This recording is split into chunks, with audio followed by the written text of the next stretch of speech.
அன்பின் தகப்பனே, உடைய பிள்ளைகள் கொடுத்திருக்கிற காணிக்கைகள் ஒவ்வொன்றையும் கர்த்தர் தொட்டு ஆசீர்வதித்து உடைய பிள்ளைகளுடைய மடிகளிலே இதை 1000 மடங்காக கோடி மடங்காக நடந்து போடும்.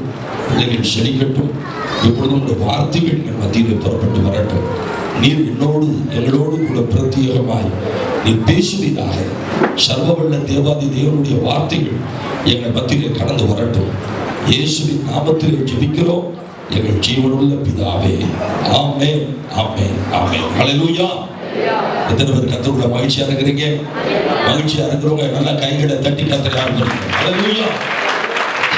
இன்று நம்முடைய தியானத்திற்கு ஆதாரமாய் சங்கீதங்களின் புத்தகத்திலே 90வது சங்கீதம் 17வது வசனத்தை நாம் வாசிக்க கேட்போம்.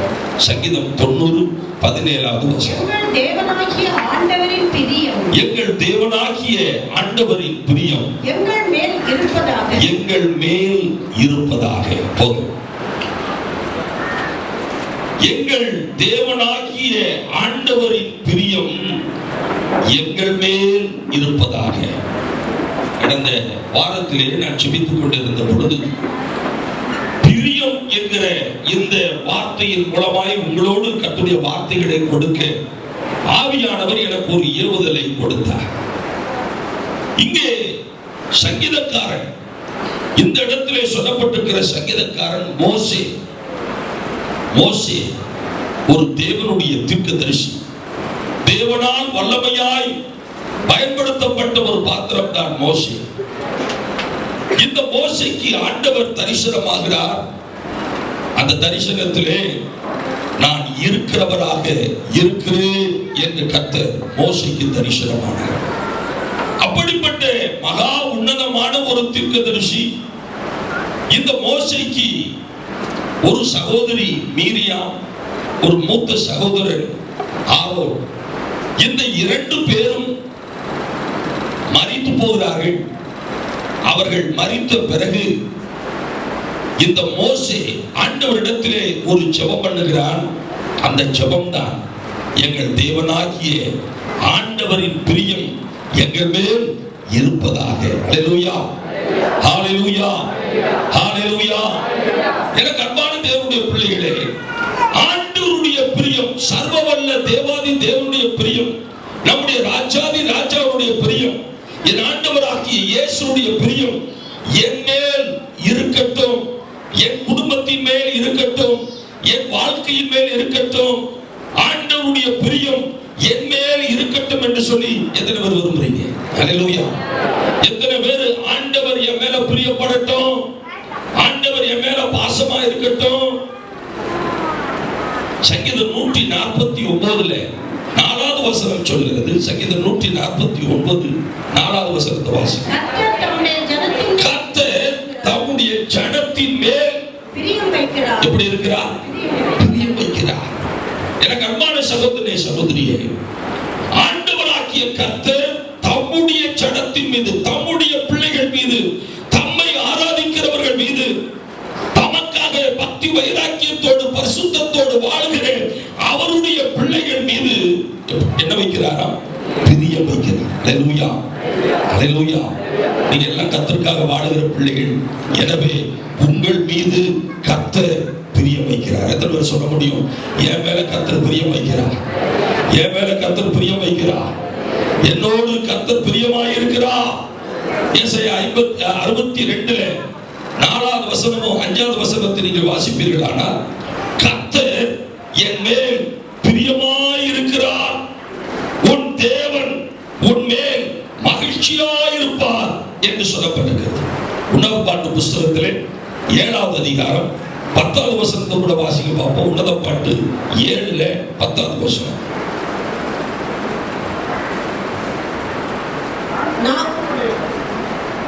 நான் என் நேசருடையவள், அவர் பிரியம் என் மேல் இருக்கிறது.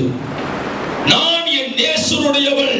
சுலபத்தியால் சொல்கிறாள், என் ஆண்டவராகிய கர்த்தர் என்னுடைய நேசர், அந்த நேசருக்கு உரியவள் நான், அவருடைய பிரியம் எப்பொழுதும் என் மேல் இருக்கிறது. கைகளை தட்டி கர்த்தரை மகிமைப்படுத்துங்க. ஹல்லேலூயா, ஹல்லேலூயா, ஹல்லேலூயா. நிறைய தேவனுடைய பிள்ளைகளுடைய விருப்பம் என்னன்னா, ஆண்டவர் பிரியமா இருக்கணும். நான் ஒருபோதும் ஆண்டவருக்கு பிரியமா என்ன செய்ய மாட்டேன், வாழ மாட்டேன். அவர் மட்டும் என் மேல பிரியமா இருக்கணும். ஒருதலை காதல் மாதிரி அவர் மட்டும் என் மேல பிரியமா இருக்கு. ஒரு வாலிப தம்பி இருந்தான், அவன் பேரு முத்துச்சாமி. அவன் ஒரு பெண்ணை லவ் பண்ணான். அந்த பெண்ணு பேரு முத்தம்மா, முத்துச்சாமி முத்தம்மா. இவன் மட்டுமே காதலை வளர்த்துக்கிட்டு இருக்கிறான். ஒரு நாள் அந்த முத்தமாட்ட போய் நான் உன்னை காதலிக்கிறேன்னு சொல்லவே இல்லை. மனசுக்குள்ள வெறி பிடிச்சு போச்சு அவனுக்கு. முத்தமான வெறி, பயம். அவட போய் எப்படி சொல்றது, பயத்திலையும் நடுக்கத்திலையும் கலக்கத்திலையும் தன்னுடைய நேசத்தை, தன்னுடைய பிரியத்தை, தன்னுடைய காதலை சொல்லாமலே நான் போய்கிட்டு இருக்கேன். ஒரு நாள் ராத்திரி 10 மணிக்கு, இன்னைக்கு என்ன ஆனாலும் சரி என்னுடைய காதலை அவர்கிட்ட சொல்லிடணும் என்று சொல்லி ராத்திரி 10 மணிக்கு பிறகு மொபைல் எடுத்தான். மொபைல் எடுத்து, my darling Muthamma, I love you, நான் உன்னை நேசிக்கிறேன் என்று போட்டு அதுக்கு அடுத்தல please tell me how you feel. நான் உன்னை நேசிக்கிறேன், நான் உன்னை காதலிக்கிறேன், நீ என்ன யோசிக்கிற, நீ எப்படி உணர்ற என்று சொல்லி ஒரு மெசேஜ் அனுப்பினான். அனுப்பும் போதே வேர்த்து போட்டி போச்சு அவனுக்கு, பயம். ஆனாலும் மெசேஜ் போயிடுச்சு. மெசேஜ் போன ஒரு சில செகண்ட்ஸ்ல அவனுடைய மெசேஜ், அவனுடைய போன்ல மெசேஜ் அலர்ட் வந்துச்சு. ஸோ ஒரு மெசேஜ் நமக்கு வந்துருச்சு. அந்த மெசேஜில் எஸ்ன்னு சொன்னாலா நோன்னு சொன்னாலா, இல்லைன்னா 2 திட்டி அனுப்பியிருக்காளா, இது என்ன வம்பா போச்சு, இது எப்படி, ஒரே பயம், ஒரே கலக்கம். இப்ப நம்ம ஓபன் பண்ணி பார்த்துட்டு அவர் நோன்னு சொல்லியிருந்தாங்க, ராத்திரி எனக்கு தூங்க முடியாதுன்னு சொல்லி காலையில ஓபன் பண்ணி பார்ப்போம், ராத்திரி எனக்கு தூங்கிட்டேன். காலையில மார்னிங் பிரேக்ஃபாஸ்ட்லாம் முடிச்சுட்டு ஓபன் பண்ணலாமே வச்சா, இல்ல நல்லா ஜோம் பண்ணிருந்தோம். 1 மணி நேரம் முத்துச்சாமி முட்டியில நின்று பிரேயர், நல்லா பைபிள்லாம் ரீடிங் எல்லாம் முடிச்சுட்டு 8:30 மணிக்கு நைஸா ஓபன் பண்ணி பார்த்தா, dear customer, you have no balance in your account, please recharge your account and try again அப்படி சொல்லி மெசேஜ் வந்துருச்சு. ஸோ இன்னைக்கு அநேகர் அது போலதான் ஒருதலை பட்சமாய் ஆண்டவர் மாத்திரம் என் மேல பிரியமா இருக்கணும், நான் அவருக்கு பிரியமா வாழ மாட்டேன், நான் என் இஷ்டம் போல இருப்பேன். இப்படிப்பட்ட மக்களை நாம் இந்த உலகத்திலே பார்க்கிறோம். ஆனால் தானியேலை குறித்து பாருங்கள். தானியேலை குறித்து தானியேல் 9:23, தானியேல் 10:11, தானியேல் 10:19 இந்த 3 வசனங்களை நீங்கள் வாசித்து பார்ப்பீர்களானால், நீ மிகவும் பிரியமானவன், அங்கே சொல்லப்பட்டிருக்கிறது நீ மிகவும் பிரியமானவன். 10:11 அவன் என்னை நோக்கி பிரியமான புருஷனாக, அங்கே சொல்லப்பட்டிருக்கிறது பிரியமான புருஷனாகிய தானியேலே. 19 பிரியமான புருஷனே.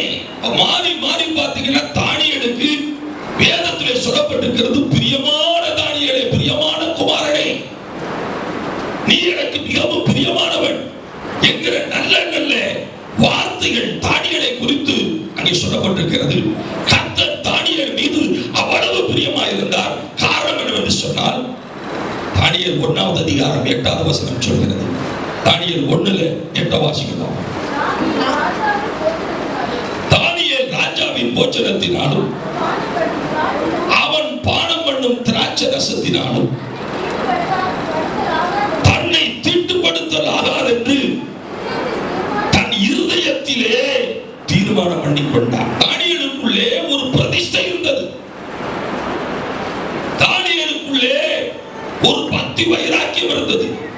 ஆண்டவரை குறித்த ஒரு பக்தி வைராக்கியம், ஆண்டவரை குறித்த ஒரு பிரதிஷ்டை, பரிசுத்தமான வாழ்க்கையை குறித்த ஒரு பிரதிஷ்டை, கரைதிரை இல்லாத வாழ்க்கை வாழ வேண்டும் என்கிற ஒரு ஆழமான பிரதிஷ்டை தானியேலுக்குள்ளே இருந்தது. தானியேல் புஸ்தகம் 6வது அதிகாரம் 22, 23 நீங்கள் வாசிப்பீர்களானால்,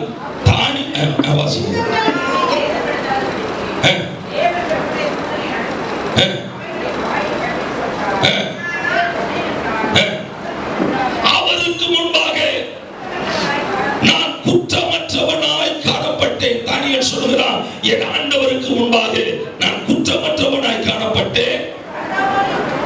ராஜாவாகிய உமக்கு முன்பாகவும் நான் நீதிகேடு செய்ததில்லை என்று சொல்கிறார். அல்லேலூயா. அப்ப தானியேலுக்குள்ளே எந்த விதமான குற்றமும் இல்லை. அவனிடத்தில் எந்த விதமான அநியாயம் அநீதி இல்லை.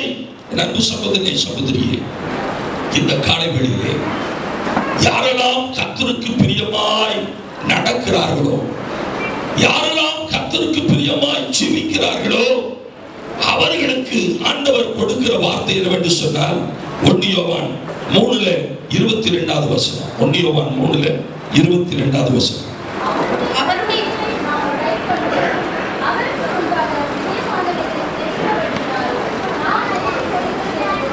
அவருக்கு முன்பாக பிரியமானவைகளை செய்கிறபடியினால் நாம் வேண்டிக் கொள்கிறது எதுவோ அதை அவராலே நாம் என்ன செய்கிறோம்?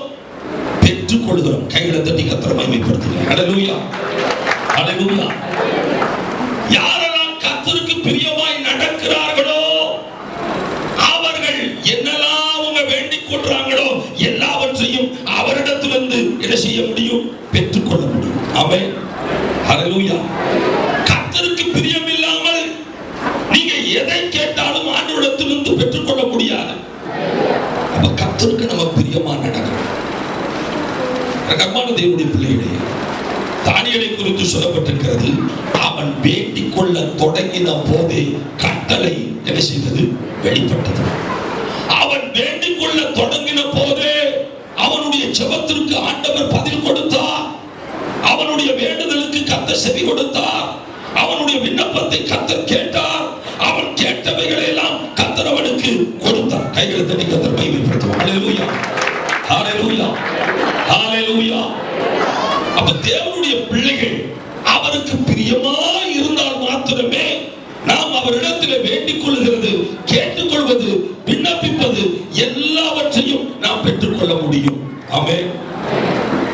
ஆண்டவர் நீங்களும் நானும் அவருக்கு பிரியமாய் ஜீவிக்க வேண்டும் என்று ஏங்கிக் கொண்டிருக்கிறார். அவருக்கு பிரியமாய் நாம் மாற வேண்டும் என்று சொன்னார். நாம் எப்படி நடக்க வேண்டும்?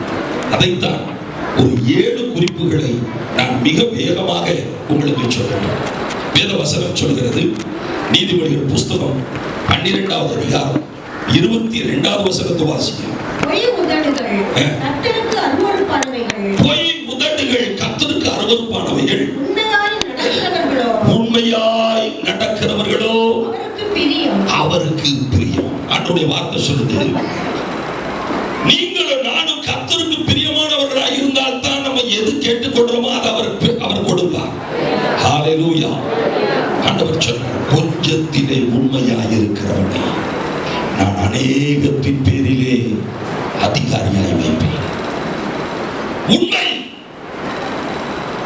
மத்தேயு 25 21 22 அப்படி சொல்கிறது. நீதிமொழிகள் 28:20 சொல்கிறது, உண்மையுள்ள மனுஷன் பரிபூரண ஆசீர்வாதங்களை நிச்சயமாய் செய்வார், பெற்றுக்கொள்வார்.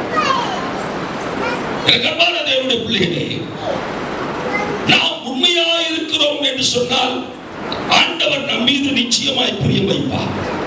சிலருடைய வாயை திறந்தாலே பொய்யை தவிர வேற எதுவும் வராது. நீங்க எல்லாரும் உண்மை பேசுறோம். அல்லேலூயா.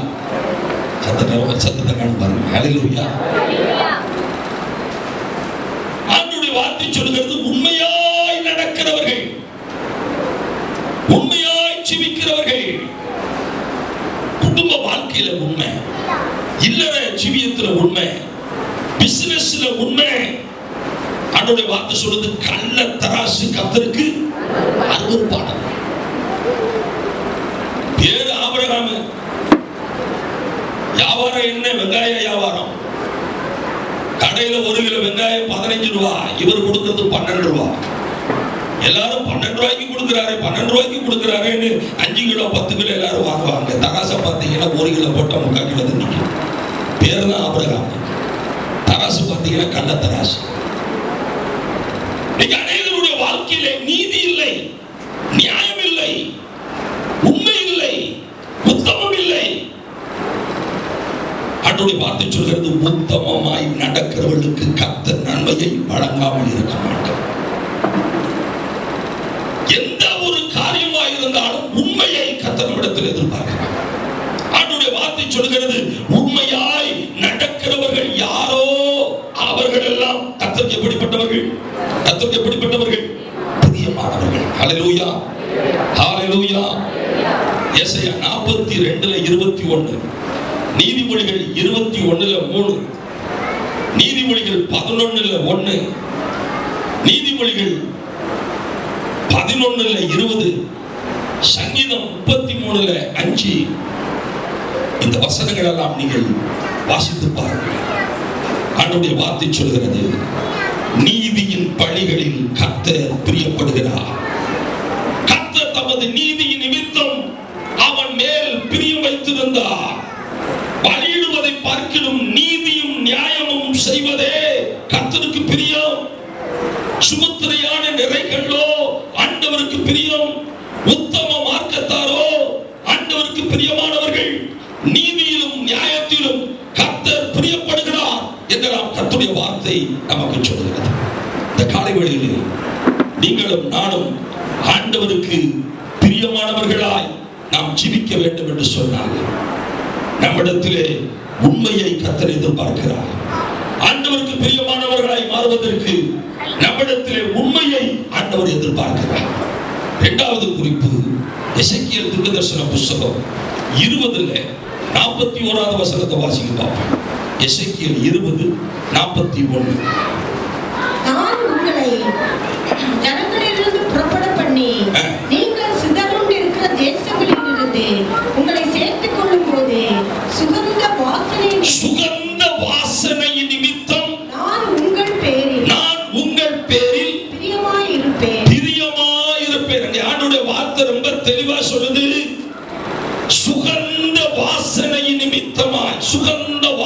நிமித்தமாய் நான் உங்கள் பேரிலே எப்படி இருப்பேன்?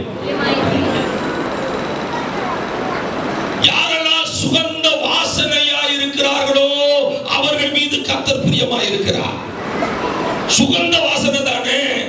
இப்பவே நான் கடைக்கு போறேன், நல்ல லக்ஷோப்பு வாங்குறேன், நிறைய சென்ட் பாட்டில் வாங்குறேன், கமன்னு நான் மனத்துக்கிட்டு வர்றேன். அந்த கமகம மனத்தை பார்த்து ஆண்டவர் என் மேல பிரியம் வைப்பாரா? தேவனுடைய பிள்ளையே, சுகந்த வாசனை என்று சொன்னால் என்ன அர்த்தம்? சுகந்த வாசனை என்று சொன்னால் நாற்றமில்லாத வாழ்க்கை, நாளாத வாழ்க்கை, தூய்மை நிறைந்த வாழ்க்கை, சாட்சியுள்ள வாழ்க்கை. சுகந்த வாசனை என்று சொல்வது சாட்சி. முதலாவது ஒரு விசுவாசி அவருடைய வீட்டிலே எல்லாருக்கும் முன்பாக சாட்சியாக இருக்க வேண்டும். அல்லேலூயா, அல்லேலூயா. நான் ஊழியக்காரனா இருக்கிறேன். என் வீட்டில் என்னுடைய தாயார் இருக்கிறார்கள். தாயார் என்னை பற்றி சாட்சி கொடுக்கணும். பாஸ்டமா இருக்கிறாங்க, என் மனைவி இருக்கிறார்கள், சாட்சி கொடுக்கணும். என் பிள்ளைகள், இன்னைக்கு என் மருமக்கள் வந்திருக்கிறார்கள். இவர்களெல்லாம் சாட்சி கொடுக்காவிட்டால் நான் பிரசங்கம் பண்ணி என்ன பிரயோஜனம்? என் வாழ்க்கை நாட்டமெடுத்த வாழ்க்கை. ஒரு தேவனுடைய பிள்ளை என்று சொன்னால் உன் குடும்பத்தில் முதலாவது சாட்சி. நீங்க எங்க வேலைக்கு போறீங்களோ வேலைக்கு போற இடத்துல உங்களை குறித்து சாட்சி.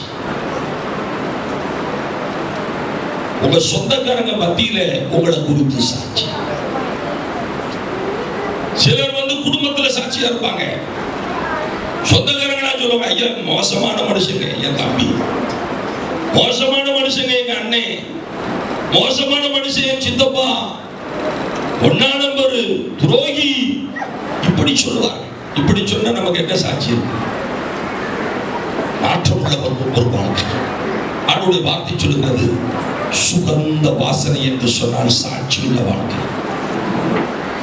ஏனோக்கை குறித்து வேதத்தில் சொல்லப்பட்டிருக்கிறது. எபிரேயர் 11வது அதிகாரம் 5வது வசனத்தை வாசிக்க பார்ப்போம். எபிரேயர் 11:5 வசனம். விசுவாசத்தினாலே ஏனோக்கு மரணத்தை காணாதபடிக்கு எடுத்துக்கொள்ளப்பட்டார். தேவன் அவரை எடுத்துக்கொண்டபடியினாலே அவர் காணப்படாமற் போனார். அவன் தேவனுக்கு பிரியமானவன் என்று அவன் எடுத்துக்கொள்ளப்படுவதற்கு முன்னமே சாட்சி பெற்றார். ஹல்லேலூயா, ஹல்லேலூயா, ஹல்லேலூயா. ஏனோக்குக்கு ஒரு சாட்சி. அவன் எடுத்துக்கொள்ளப்படுவதற்கு முன்பதாகவே அவனுக்கு ஒரு சாட்சி. என்ன சாட்சி என்று சொன்னால், இவன் தேவனுக்கு பிரியமானவன். He is mostly loved by God. He is so loved by God. ஆண்டவரே சொல்ல வேண்டும், you are so beloved to me. சாட்சி. சில கணவர் மனைவி, கணவர் ரட்சிக்கப்படாமல் இருப்பார். இந்த அம்மா வந்து அழுது நான் கணவர் ரட்சிக்கப்படல சொல்லிக்கிட்டே அழுவார். அழும்போது நம்ம மனசும் உடைஞ்சு போய் இப்படி அழுகுறாங்களே சிஸ்டர், கணவர் ரட்சிக்கப்படல இப்படி அழுகுறாங்களே. ஆனா உள்ளது என்னன்னா, புருஷனுக்கு முன்னாடி சாட்சியா வாழ மாட்டாங்க. புருஷனுக்கு முன்பாக சாட்சியாய் வாழாவிட்டால் நீங்க சாகிறது வரைக்கும் புருஷன் ரட்சிக்கப்படவே மாட்டாங்க. தேவனுடைய பிள்ளைகள் சாட்சி. சுமித் விக்கில்ஸ்வர்த் ஒரு தேவனுடைய வல்லமையான ஊழியக்காரர். முதலாவது அவருக்கு இயேசு என்று சொன்னாலே பிடிக்கவே பிடிக்காது. இயேசு என்று சொன்னால் அவ்வளவு கேவலமாக பேசுவார். ஆனால் அவருடைய மனைவியோ ஆண்டவரை அதிகமாக நேசித்த ஒரு பெண், ஆண்டவருக்காகவே வாழ்ந்த ஒரு பெண். புருஷனுக்கு இயேசுநாதர்னா ஒன்றும் தெரியாது. இயேசுநாதர்னா வெறுக்கிற ஒரு மனுஷன். அவர் இல்லாத நேரங்களில் இந்த சகோதரி முழங்காலிலே நின்று கணவருக்காக ஜெபிப்பார். முழங்காலிலே நின்று வேதத்தை வாசிப்பார். ஒரு முறை வேலைக்கு சென்றவர், அவர் திரும்ப சாயங்காலம் தான் வருவார் என்று சொல்லி இந்த சகோதரி முழங்காலில் நின்று வேதத்தை வாசிச்சுட்டு இருக்கிறாங்க, சத்தமா படிச்சுட்டு இருக்கிறாங்க. போன மனுஷன் திடீர்னு வீட்டுக்குள்ள வந்துட்டான். நம்ம பைபிள படிச்சுக்கிட்டு இருக்கிறாங்க. நடந்தது என்னவென்று சொன்ன, அன்று இரவு ராத்திரி 10 மணிக்கு மனைவியை அடி என்று அடித்து தலைமுடியை பிடிச்சி இழுத்து வீட்டுக்கு வெளியே தூக்கி எறிந்தார். இங்க பாத்தீங்கன்னா -1 இருக்கிற கிளைமேட், குளிர். ராத்திரி 10 மணிக்கு நான் பாருங்க எப்படி குளிர் பனிக்கட்டியா மாறக்கூடிய அப்படிப்பட்ட விஷயம். அப்படிப்பட்ட குளிரிலே இந்த சகோதரி நடுங்கிக் கொண்டிருக்கிறார். இந்த மனிதன் உள்ளே போய் படுத்துக் கொண்டார். ஹீட்டரை போட்டு படுத்துக் கொண்டார். காலையில் 5 மணி, ராத்திரி 10 மணியிலிருந்து காலையில் 5 மணி வரைக்கும் அவ்வளவு கடுமையான குளிரிலே இந்த சகோதரி நடுங்கி கொண்டிருக்கிறார். 5 மணிக்கு இந்த மனுஷன் கதவை திறக்கிறார். சகோதரி உள்ளே வந்தார். உள்ளே வரும்போதே சிரித்து கொண்டே வந்தார். நேர கிச்சனுக்கு போனார். நல்ல காஃபி போட்டார். சிரித்து கொண்டே கணவருக்கு காப்பியை கொண்டு வந்து கொடுத்தார். ராத்திரி எல்லாம் இவளை நான் படியில போட்டு இவ சாகட்டும்னு சொல்லிவிட்டேன். ஆனால் இவள் சிரித்து கொண்டே வருகிறாள். ஒன்றும் நடந்ததை போல அவள் வெளியே காட்டாமல் என் மேல இவ்வளவு பாசம் வச்சு இவ்வளவு சுவையான காப்பி கொண்டு கொடுக்கிறாளே என்று ஸ்மித் விக்கில்ஸ்வர்த் ஆச்சரியப்பட்டார். ஒழுக்கமான நடத்தை, சாட்சியுள்ள ஜீவியம் அந்த மனிதனை மாற்றியது. உலகத்திலேயே வல்லமையுள்ள ஒரு மனிதனாய், செத்து போனவர்களையும் உயிரோடு கூட இழப்பக்கூடிய ஒரு வல்லமையுள்ள மனிதனாய் ஸ்மித் விக்கில்ஸ்வர்த் மாறி போனார். கையெழுத்து கேட்கிறோம். சகோதரியே, உன்னுடைய சாட்சி எப்படி இருக்கிறது? சுகந்த வாசனை வீசக்கூடியதா இருக்கிறதா? சபையிலே சாட்சி. சபை மக்கள் எல்லாரும் உங்களை குறித்து சாட்சி கொடுக்கணும். உங்க சொந்தக்காரங்களும் உங்களை குறித்து சாட்சி கொடுக்கணும். போவோர் வருவோர், உங்களை பார்க்கிறவர்கள் எல்லோரும் உங்களை குறித்து சாட்சி கொடுக்க வேண்டும். அப்படிப்பட்ட ஒரு ஜீவியம் தான் சுகந்த வாசனை. கைகளை தட்டி கர்த்தரை மீண்டும் மேம்படுத்துவோம். ஹல்லேலூயா. மூன்றாவது, யார் மீது கர்த்தர் பிரியமா பிரியமாய் இருக்கிறார். யோபு புத்தகத்திலே 33வது அதிகாரம் 26வது வசனத்தை நாம் வாசிக்க கேட்போம். அவன் தேவனை நோக்கி விண்ணப்பம் பண்ணும்போது அவன் அவருடைய சமூகத்தை கம்பீரத்தோட பார்க்கும்படி அவர் அவன் மேல் பிரியமாகி அந்த மனுஷனுக்கு அவனுடைய நீதியின் பலனை கொடுப்பார். ஹல்லேலூயா. அவன் அவருடைய சமூகத்தை கம்பீரத்தோட பார்க்கும்படி ஆண்டவராகிய கர்த்தர் இந்த மனுஷன் மேல் பிரியமாகி அந்த மனுஷனுக்கு நீதியின் பலனை கொடுப்பார். ஹல்லேலூயா. யாரு ஆண்டவரை நோக்கி விண்ணப்பம் செய்கிறார்களோ, யார் ஆண்டவருடைய சன்னிதானத்திலே ஜெபிக்கிறார்களோ, யாரெல்லாம் ஆண்டவருடைய சமூகத்தை கம்பீரத்தோட பார்க்கும்படி அவருடைய முகத்தை நோக்கி பார்க்கிறார்களோ, அவர்கள் கர்த்தருக்கு பிரியமானவர்கள். கைகளை தட்டி கர்த்தரை மகிமைப்படுத்துவார்கள். யாரெல்லாம் ஆண்டவருடைய முகத்தை நோக்கி பார்த்து ஜெபிக்கிறீங்களோ, யாரெல்லாம் முழங்காற்படியிட்டு ஆண்டவருடைய சன்னிதானத்திலே ஆண்டவரை நோக்கி பார்க்கிறீர்களோ, ஜெபிக்கிறவர்கள் எல்லாம் கர்த்தருக்கு பிரியமானவர்கள். ஹல்லேலூயா. எத்தனை பேர் ஜெபிக்கிறவங்க? ஜெபிக்காதவங்க கர்த்தருக்கு பிரியமே இல்லாதவங்க. ஜெபிக்கிறவர்கள் மீது கர்த்தர் பிரியம் வைக்கிறார். If you are a prayerful person, you should know the Lord is loving you. You are a beloved son to Lord Jesus Christ. ஜெபிக்கிறவர்கள், ஹல்லேலூயா, தேவனுடைய பிள்ளைகள் எப்பொழுதும் ஜெபிக்க வேண்டும். ஆண்டவருடைய சன்னிதானத்தை நோக்கி பார்க்க வேண்டும். ஓயாமல் டிவியை போட்டுக்கிட்டு அதுல இருக்கிற சீரியலை பார்த்து நீங்க சீரியஸ் ஆயிடக்கூடாது. சீரியலை பார்த்து இந்த ஆளு சீரியஸ் ஆயிடுவாரு. தலைக்கு மேல டென்ஷன் வரும், மண்டை வெடிக்கிற மாதிரி வந்துடும். இந்த மண்டை வெடிக்கிறது, மண்டை தெரிக்கிறது, மண்டை டென்ஷனா இருக்கிற காரணம் என்ன? டிவி. நல்ல ஒரு காரியம் இருக்கிறது என்று சொன்னா பார்க்கறது ஒன்றும் தப்பு இல்லை. ஒரு அரசியல் நமக்கு தெரியணும், உலகத்துல என்ன நடக்குதுன்னு தெரியணும், செய்திகளை பார்க்கறதுல தப்பு இல்லை, விளையாட்டு பார்க்கறதுல தப்பு இல்லை. ஆனால் உங்க மண்டையை உடைக்கக்கூடிய சில காரியங்கள் இருக்கும். அது எல்லாமே இந்த சீரியல்லே சினிமாவுடைய வர்றது. இன்னைக்கு இந்த உலகம் கெட்டு போய் கிடக்கிறதுக்கு காரணமே இந்த குட்டிச்சோரா போன சினிமாவும் சீரியலும். ஜெபிக்கிற நேரமெல்லாம் சீரியலுக்குள்ள போய்விடுகிறது. உன் மேல எப்படி கர்த்தர் பிரிய வைப்பா? உன் மேல பிரிய வைக்காவிட்டால் நீ வேண்டிக் கொள்கிற ஒரு காரியத்துக்கு கர்த்தர் பதில் கொடுக்க முடியாது. நீ கேட்டுக்கொள்கிற எதையும் ஆண்டவரிடத்திலிருந்து பெற்றுக்கொள்ள முடியாது. உன் ஜெபம் வீணாய் போய்விடும். ஆண்டவருடைய வார்த்தை சொல்கிறது, செம்மையானவர்களுடைய ஜெபத்தையோ கர்த்தர் கேட்கிறார். If you are a righteous person, you should know that the Lord will answer all your prayers. நீ செம்மையான ஒரு மனிதனாய், செம்மையான ஒரு மனுஷியாய் இல்லாமல் நீ ஜெபிக்கிற ஜெபத்திற்கு கர்த்தர் பதில் கொடுக்க மாட்டார். துன்பார்க்கருடைய பலி கர்த்தருடைய பார்வையிலே அருவருப்பானது என்று வேதம் சொல்கிறது. நீதிமொழிகள் 15ல 8வது வசனத்தை வாசிக்கலாம். நீதிமொழிகள் 15 8வது வசனம். துன்பார்க்கருடைய பலி கர்த்தருக்கு அருவருப்பானது, செம்மையானவர்களின் ஜெபமோ அவருக்கு எப்படிப்பட்டது? பிரியமானது. ஹல்லேலூயா, ஹல்லேலூயா. ஜெபிக்கிறவர்கள் போது இயேசுநாதர்கள் நட்டு மாதிரி பிரியமா வச்சுப்பாரு. ஜெபிக்காதவங்களை கீழே பொத்துன்னு போட்டுருவார்.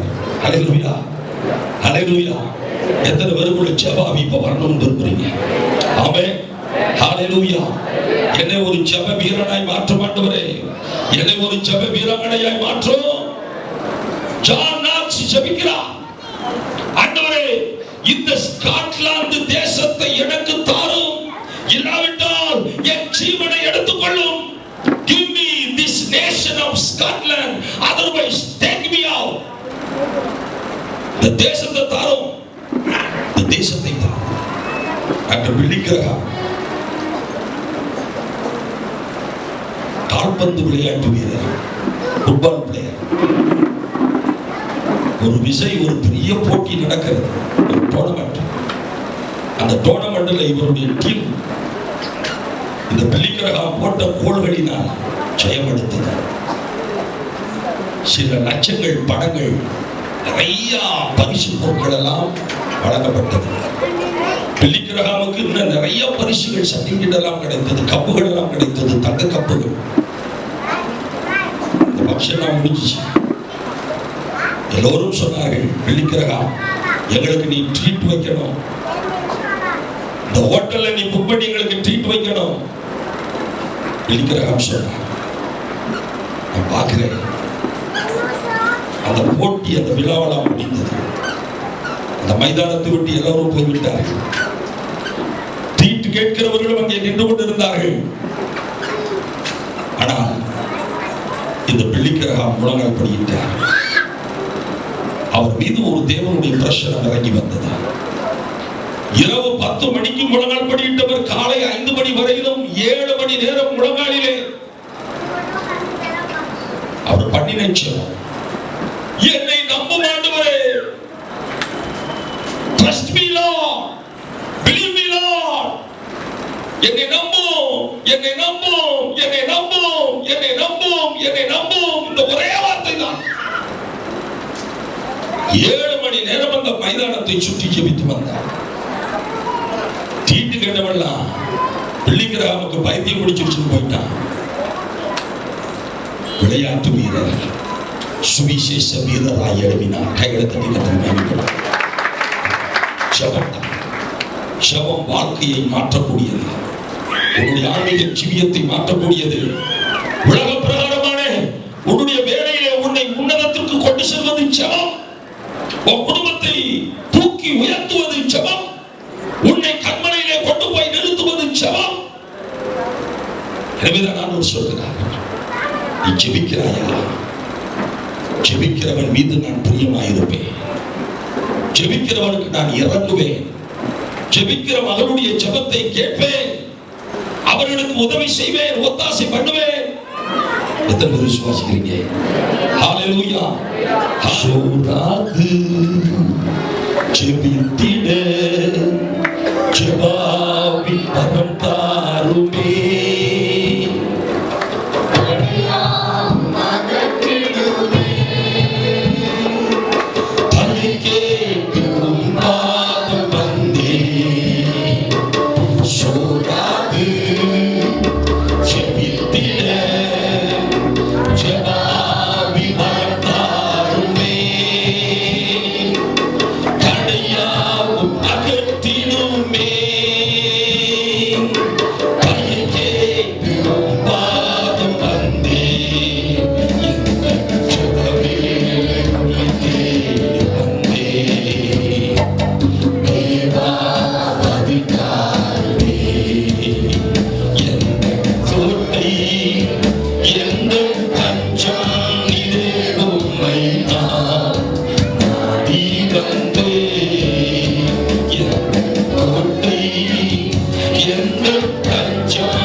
சங்கீதம் 147 11வது வசனத்தை நான் வாசிக்க கேட்போம். ஆண்டவருக்கு பயந்து ஆண்டவருடைய கிருபைக்கு காத்திருக்கிறவர்கள் மேல் கர்த்தர் எப்படிப்பட்டவராய் இருக்கிறார்? பிரியமாய் இருக்கிறார். அன்பான தேவனுடைய பிள்ளைகளே, யாரெல்லாம் கர்த்தருக்கு பயப்படுகிறார்களோ அவர்கள் மீது கிருபையை கர்த்தர் மழை போல ஊற்றுவார். ஆமென். கர்த்தருக்கு பயப்படாதவர்கள் மீது கர்த்தருடைய கிருபை இறங்க முடியாது. யார் கர்த்தருக்கு பயப்படுகிறார்களோ அவர்கள் மீது தான் கர்த்தருடைய கிருபை இறங்கி வரும். ஆமென். ஆண்டவருடைய வார்த்தை சொல்கிறது, இந்த கிருபைக்கு நாம் காத்து கிடக்க வேண்டும். பல சமயங்களிலே நான் முன்னாடி வந்து சாட்சி சொல்வேன். பல வழியில கஷ்டப்பட்டேன், உபவாசம் இருந்து ஜெபம் பண்ணேன். ஆண்டவர் கிருபையா இறங்கி என்னுடைய தலைவலியிலிருந்து எனக்கு சுகத்தை கொடுத்துட்டேன். பிசினஸ்ல லாஸ் ஆகி போச்சு, ரொம்ப பாரப்பட்டு உபவாசம் இருந்தேன், அந்த லாஸ் ஆனதெல்லாம் மாறி எனக்கு லாபம் கிடைக்கும்படி கர்த்தர் உதவி செய்தார். கர்த்தருடைய கிருபை என்று சொல்வார். இப்படி நல்ல நல்ல காரியங்கள் நடக்கும் பொழுது முன்னாடி வந்து ஆண்டவருடைய கிருபையினாலே எனக்கு இது கிடைத்தது, அது கிடைத்தது, அப்படி கர்த்தர் செய்தார், இப்படி கர்த்தர் செய்தார் என்று நாம் சொல்லுவது வழக்கம். ஆனால் இந்த கிருபை உலக பிரகாரமான இந்த நன்மைகளை பெற்றுக் கொள்வதற்கு மாத்திரம் அல்ல. இந்த கிருபையை கர்த்தர் நமக்கு கொடுப்பதற்கு முக்கியமான காரணம் எது தெரியுமா? ரோமருக்கு எழுதின நிருபம் 6வது அதிகாரம் 14வது வசனத்தை வாசிக்க. ரோமர் 6:14 வசனம். மரணத்துக்கு ஏதுவாக பாவத்துக்கானாலும் நீதிக்கு ஏதுவான கீழ்ப்படிதலுக்கானாலும் எதற்கு கீழ்ப்படியும்படி 6வது அதிகாரம் 14வது வசனம். நீங்கள் நியாயப்பிரமாணத்துக்கு கீழ்ப்பட்டிராமல் கிருபைக்கு கீழ்ப்பட்டிருக்கிறபடியா, நீங்கள் கிருபைக்கு கீழ்ப்பட்டிருக்கிறபடியா பாவம் உங்களை மேற்கொள்ள மாட்டாது. கைகளை தட்டி கர்த்தரை மகிமைப்படுத்துங்க. தேவனுடைய பிள்ளையே, எதற்கு நமக்கு கிருபை வேணும்? ஆண்டவருடைய வார்த்தை சொல்லுகிறது, கிருபை இருந்தால் மாத்திரமே நீ பாவத்தை ஜெயிக்க முடியும். கிருபை இருந்தால் மாத்திரமே பாவம் உன்னை ஆள முடியாது. நேற்று பாஸ்டிங் பிரேயர் முடிச்ச பிறகு கடைசியில ஒரு தம்பி, ஐயா உங்களை நான் தனியா பார்க்கணும் சரி என்று சொல்லி அவனோடு தனியா பேசிக் கொண்டிருந்தேன். அவன் சொன்னான், எல்லா கூட்டத்துக்கும் நான் போறேங்க, ஆவிக்குரிய எல்லா கூட்டங்களையும் போய் நான் பங்கு பெறுறேன், எல்லா இடங்கள்லையும் பைபிளை தூக்கிட்டு போவேன், நோட்ஸ் எடுப்பேன், நல்லா ஜெபம் பண்றேன், நல்லா பைபிள் படிக்கிறேன், ஆனால் என் வாழ்க்கையில் இந்த கொடிய பாவம் என்னை விட்டு போகவில்லை. இந்த பாவத்திலே மீண்டும் மீண்டுமாய் விழுந்து கொண்டிருக்கிறேன். இந்த ஒரே பாவத்திலே அடிக்கடி நான் விழுந்து கொண்டிருக்கிறேன். இந்த பாவத்திலிருந்து என்னால மீண்டு வர முடியவில்லை. ஜெபிக்கிறேன், ஜெபக்கூடத்துக்கு போகிறேன், வேதத்தை வாசிக்கிறேன், ஆனால் எனக்கு மட்டும் ஏன் அந்த பாவத்திலே விழுந்துகிட்டு இருக்கிறேன். அப்பொழுது அந்த மனுஷனுக்கு அந்த வசனத்தை தான் சொன்னேன். இந்த வாலிபனுக்கு கிருபை இருக்கிறது என்று சொன்னான். பாவம் உன்னை ஆட முடியாது. இந்த கிருபையினாலே நீ பாவத்தை மேற்கொள்வாய். இந்த கிருபையினாலே நீ ஜெயமெடுப்பாய்.